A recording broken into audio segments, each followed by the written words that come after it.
最近有非常多的小天使想要做雾眉，但是他们没有做过雾眉，他们很好奇做雾眉到底是怎么一回事。今天我们就帮大家整理最常见的7个问题。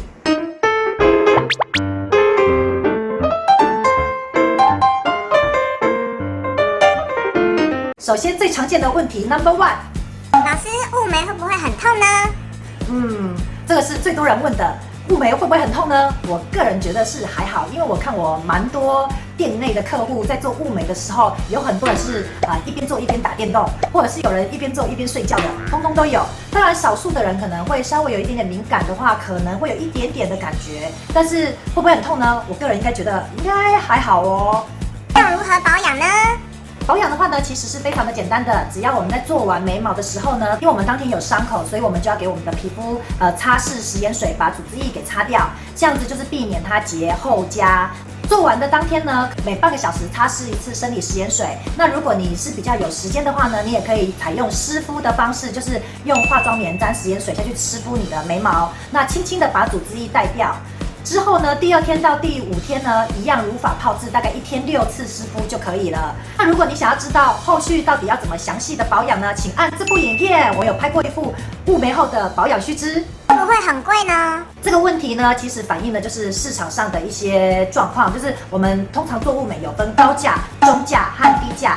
第一个有可能是老师的技术和经验，第二个呢，我觉得可能就是要看看对方是不是有营业登记的店家，因为如果是个人工作室的话，这些成本都会比较低一点。第3个反映的呢，我觉得可能是手法的问题啊，因为我们在频道上面有常常讲，就是近这2年流行不结痂的雾眉，但是还是有很多人在做会结痂的雾眉。那这2种东西的差别是什么呢？结痂的雾眉它是属于大面积填色，操作时间比较短一点点，所以有可能它的时间上比较节省，那它当然价位就可以低一点。那如果是不结痂的雾眉呢，它属于慢工出细活的一个针法，当然会结痂雾眉可能操作大概1个小时左右，那不结痂的可能要做2个多小时，那时间上就会有落差。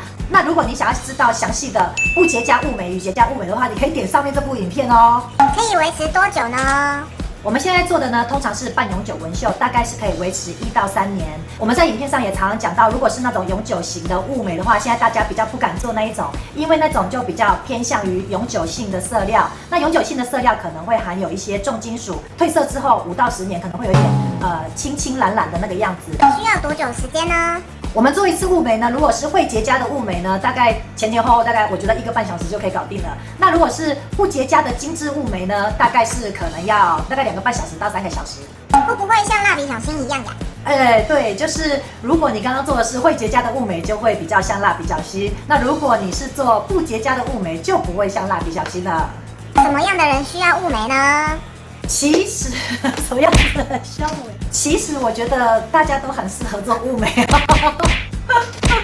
你们一个眉型用了20-30年，你不会觉得很腻吗？我的意思是说，其实我们原生的眉型啊，其实你看你用了20-30年，你都没有改变的眉型，那你的那个原生眉型就是现在当下流行的眉型吗？一定不是嘛。所以每个人都很适合来做雾眉啊。那有更多的人他是有缺洞啊，或者是他像我的话，我本身我自己是眉毛后面就是我只有前段，我没有后段，那这样不就像日本艺伎了吗？那有的人呢，他是有高低眉啊，我觉得就可以透过就是做雾眉的方式来帮他把眉形啊稍微调整一下，让他五官比例看起来比较漂亮。那还有人呢是脸型稍微比较胖的，如果给他有一个漂亮的眉形的话，也可以比较修饰脸型。所以做雾眉是不是有非常非常多的好处呢？如果对雾眉还有任何问题的话，也欢迎你在下面留言。巨大 TV， 我们下回见，拜拜。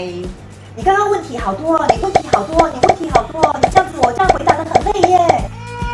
如果你喜欢我的影片，请在下方帮我按订阅，并且要打开铃铛，你就会在第一时间收到我们的最新消息。顺便再帮我按个赞再走，拜拜。